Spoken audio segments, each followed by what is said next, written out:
Hello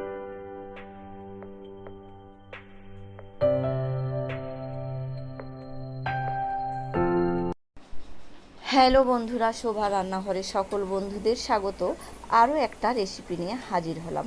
আমার আজকের recipe কিভাবে তালের শিম পিঠে এবং লুচি একেবারে ডো তৈরি করে দুটি পিঠেই তৈরি করা যাবে, সেটাই আমি আপনাদের সঙ্গে শেয়ার করে দেখালাম। দেখে নেওয়া যাক আমার আজকের এই ঝটপট তৈরি হয়ে যাওয়া তালের লুচি এবং শিম পিঠের রেসিপি।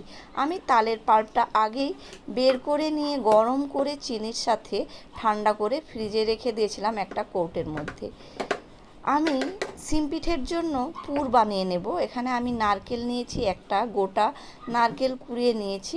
আমি একটা প্যানের মধ্যে দিয়ে দিলাম কুড়ানো নারকেলটা, আর দিয়ে দিলাম 150 গ্রাম চিনি, দুটো ছোট এলাচ থেতো করে দিয়ে তারপর সামান্য লবণ দিলাম, খুবই সামান্য পরিমাণ, এক চুটকি লবণ দিয়ে ভালো করে মেখে নেব। যতক্ষণ না চিনি থেকে জল বেরোয় ততক্ষণ পর্যন্ত আমি এটা ভালো করে মেখে নিচ্ছি। দেখুন চিনি থেকে জল বেরিয়ে গেছে, এটা আমার মাখা হয়ে গেছে। চলে যাব গ্যাসের কাছে।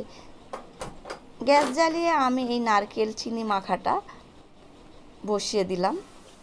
এটা আমি ততক্ষণ পর্যন্ত রান্না করব যতক্ষণ চিনির জলটা না শুকায়।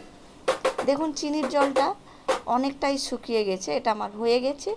আমি এটা খুব বেশিক্ষণ রান্না করার প্রয়োজন হয় না। এই নারকেলের পুরটা আমি এটা সাইডে নামিয়ে রেখে দিচ্ছি। এখানে আমি একটা খোলামেলা কড়াই বসিয়ে দিলাম, যার মধ্যে দিয়ে দিলাম 1.5 কাপ মতো জল। আর এই জলের মধ্যে আমি দিয়ে দিচ্ছি তালের পাল্প।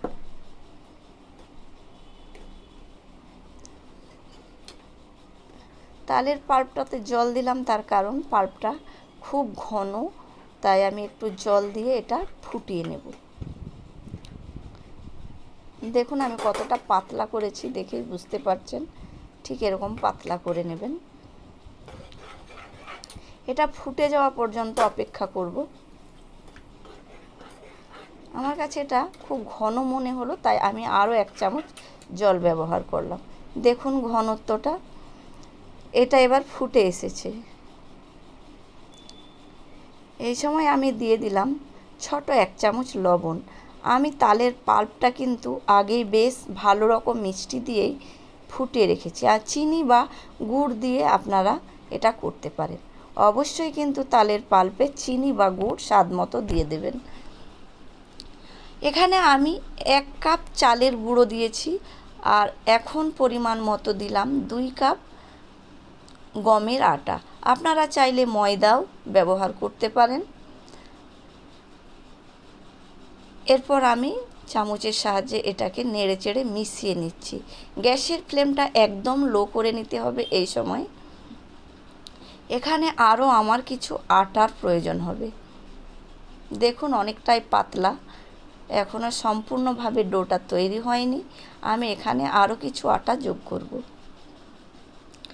আরও 1 কাপ আটা আমি এখানে দিয়ে দিলাম। গমের আটাই দিয়েছি। আমি এখানে টোটাল 3 কাপ গমের আটা দিয়েছি। তালের পাল্পের সঙ্গে আটাটা আমি ভালো করে মিশিয়ে নিচ্ছি যতক্ষণ না একটা সুন্দর ডো তৈরি হয়। আমি আরও 1 কাপ আটা দিয়েছি। এখানে টোটাল 4 কাপ গমের আটা দিয়েছি, আর 1 কাপ চালের আটা দিয়েছি। এখনও পর্যন্ত কিন্তু এই আটাটা অনেক নরম আছে। এটা একটা শক্ত ডো তৈরি করতে হবে। দেখুন আমি আরও 1 কাপ কিন্তু চালের আটা দিলাম। টোটাল আমি এখানে 2 কাপ চালের আটা এবং 4 কাপ গমের আটা দিয়েছি। এরপর আমি বেশ ভালো করে মিশিয়ে নিচ্ছি। দেখুন অনেকটাই শক্ত হয়ে এসেছে। এই যে লো হিটে আমি এটা করছি, এটা গরম হতে হতেই কিন্তু অনেকটাই শক্ত হয়ে যাবে, আর এখানে কোনো আটা দেওয়ার প্রয়োজন হবে না। এরপর আমি গ্যাসের ফ্লেমটা বন্ধ করে নিলাম। আটা এবং তালের পাল্প ভালো করে মিশিয়ে নিয়ে ঢাকা দিয়ে আমি একদম ঠান্ডা হতে দেব।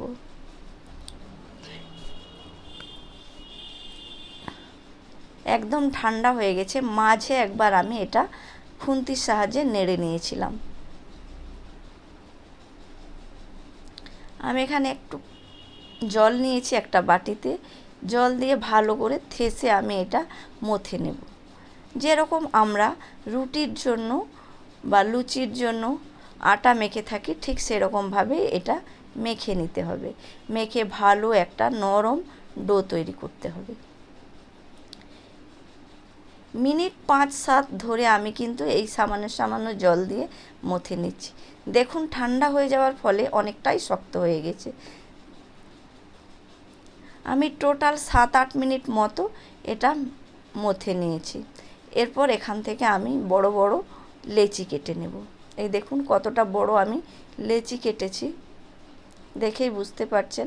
বেশ বড় সাইজেরই লেচিগুলো আমি কেটে নিচ্ছি। প্রথমে আমি শিমপিঠে তৈরি করে দেখাবো। এরকম একটা প্লেট দরকার হবে। আমি এখানে বেলুন চাকি নিয়ে হাজির হয়েছি। বেলুন চাকির মধ্যে আমি শুকনো আটা ছড়িয়ে দিলাম। তারপর যেরকমভাবে আমরা আটা রুটি বেলি ঠিক সেরকমভাবে বেলে নেব, তবে রুটির থেকে অনেকটাই বড় করে বেলে নিতে হবে। দেখুন যেরকম আপনারা ভিডিওতে দেখছেন ঠিক সেরকমভাবে আপনারা করবেন।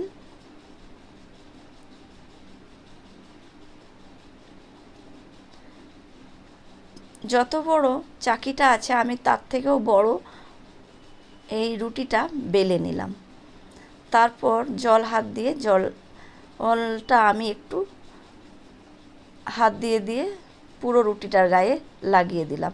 তারপর নারকেলের যে পুরটা আমি তৈরি করে রেখেছিলাম সেটা এরকমভাবে দিয়ে, যে প্লেটটা নিয়েছিলাম সেই প্লেটটা দিয়ে আমি কেটে নিচ্ছি। দেখুন কত সহজে কিন্তু শিমপিঠে তৈরি হয়ে গেল।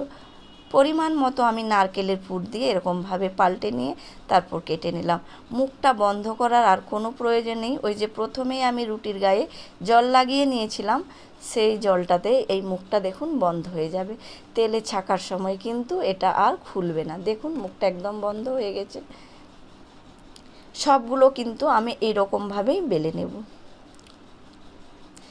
দেখুন অনেকগুলো পিঠে এখানে তৈরি হয়েছে, আমি সবগুলোই বেলে নিয়েছি। এদিকে আমি কড়াইয়ের মধ্যে বেশ কিছুটা পরিমাণ তেল ঢেলে দিলাম, সাদা তেল ঢেলে দিলাম। তেল গরম হয়ে গেলে আমি পিঠেগুলো একটা একটা করে এর মধ্যে দিয়ে দিচ্ছি। এখানে 4টে পিঠে আমি প্রথমে ভাজবো। 4টে পিঠে এখানে হবে। দেখুন পিঠের সাইজগুলো বড়, তাই 4টে। যদি একটু ছোট হয় তাহলে 5-6টা করেও হবে। গরম তেলের মধ্যে দেওয়ার সাথে সাথেই দেখুন এগুলো ফুলে উঠছে আস্তে আস্তে। ফুলে ওঠার সাথে সাথেই কিন্তু নিচের দিকটা অনেকটাই ব্রাউন হয়ে গেছে। দেখুন কি সুন্দর ফুলেছে।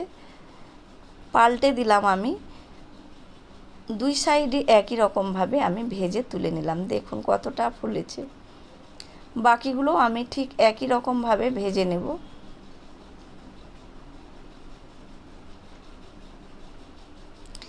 গরম তেলে দেওয়ার সাথে সাথেই কিন্তু একদম ফুলে উঠছে।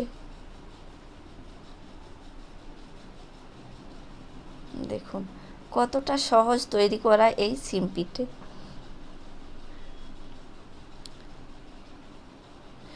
সবগুলোই আমি একই রকমভাবে ভেজে নিলাম। দেখুন কতটা সুন্দর লাগছে পিঠেগুলো দেখতে। যতটা সুন্দর লাগছে ততটাই সুন্দর কিন্তু খেতে এই তালের শিমপিঠে। আপনারা অবশ্যই একবার এরকমভাবে বাড়িতে তৈরি করে দেখবেন, খুব সহজে তৈরি হয়ে যাবে। ওই যে প্রথমে যে ডোটা আমি তৈরি করেছিলাম সেই ডোয়ের থেকেই আমি কিছুটা ডো রেখে দিয়েছিলাম। এরপর আমি আপনাদের সাথে লুচি তৈরি করে দেখাবো। দেখুন লুচির জন্য আমি সামান্য ছোট ছোট করে লেচিগুলো কেটে নিলাম। 5টা লেচি আমার এখানে হয়েছে। আবারও আমি রুটির আকারে বড় সাইজেরই বেলে নেব। আটা ছড়িয়ে, শুকনো আটা ছড়িয়েই কিন্তু বেলতে হবে।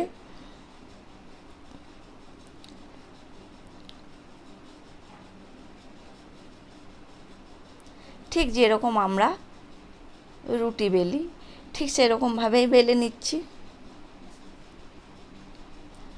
শিমপিঠের রুটিটা একটু মোটা ছিল, এটা দেখুন একটু পাতলা, যেমন আমরা লুচি বেলি ঠিক সেরকম পাতলা করে আমি এটা বেলেছি। খুব পাতলাও না আবার খুব মোটাও না। আমি একটা বাটির সাহায্যে লুচিগুলো কেটে নিচ্ছি। একসঙ্গে দেখুন আমার 3টে লুচি বেলা হয়ে গেল, আর বেশ সুন্দর গোল গোলও হয়েছে। আপনারা চাইলে ছোট ছোট লেচি করে লুচির আকারে বেলে নিতে পারেন, আমি এরকমভাবেই বেলে নিয়েছি।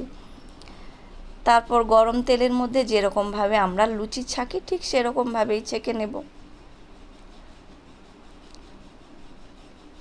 গরম তেলের মধ্যে আমি একটা বেলা লুচি দিয়ে দিয়েছি, দেখুন গরম তেলের সাথে কি সুন্দর ফুলে উঠবে। তেলটা আমার খুব একটা ভালো গরম হয়নি, তাই এটা খুব একটা ভালো করে ফুলে উঠলো না, তাহলেও কিন্তু লুচিটা আমার ফুলেছে। একই সাথে 2টি পিঠে তৈরি করে দেখালাম, আপনাদের কাছে কেমন লাগলো অবশ্যই কমেন্ট বক্সে জানাতে ভুলবেন না। আপনারা অবশ্যই এরকম একবার বাড়িতে তৈরি করে দেখবেন। আপনাদেরও আশা করি খুবই সুন্দর হবে পিঠে এবং আপনাদেরও খুবই ভালো লাগবে। দেখুন লুচিগুলো কি সুন্দর ফুলে উঠছে, তাই না? ততটাই লোভনীয় হচ্ছে, কিন্তু খেতে দারুণ হবে।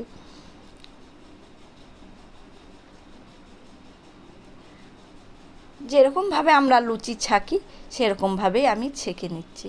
সব লুচিগুলো কিন্তু আমি একই রকমভাবে ছেঁকে নেব।